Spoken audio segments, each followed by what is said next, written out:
Masama raw na nakatutok yung paa mo sa pintuan kapag natutulog. Hindi talaga ako naniniwala dyan. Pero may nangyari kasi sa pinsan ko. Story time! Death position daw ang tawag dyan, sabi sa feng shui.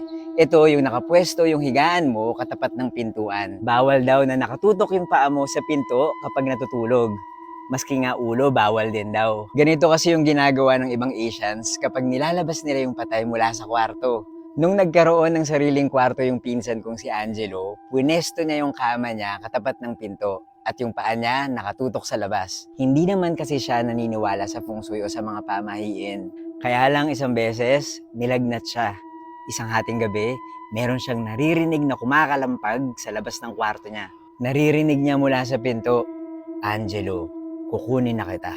Yun ang sabi ng tao sa labas. Hindi makagalaw si Angelo at naririnig niya yung tao sa labas ng pintuan na papalapit sa kanya. "Angelo, kukunin na kita." Sumisigaw na si Angelo pero patuloy pa rin yung nasa labas. Narinig na lang niya na parang may bumubukas ng pintuan niya. Pumikit na lang siya. Tapos naramdaman niyang merong humawak ng paa niya. Siguro dahil nakatutok yung paa niya sa pintuan, yun ang unang makukuha ng taong tumatawag sa kanya. Binuksan niya yung mata niya, tapos nakita niya kung sino yung may hawak ng paa niya. Nagsalita at ang sabi, "Anak, nananaginip ka." Nananaginip lang pala ng masama si Angelo. Hindi namin alam kung may connection ba yung nangyari sa pinsan ko at sa feng shui o sa paniniwalang yon. Pero simula nun, iniiwasan na naming ipwesto yung kama sa tapat ng pintuan.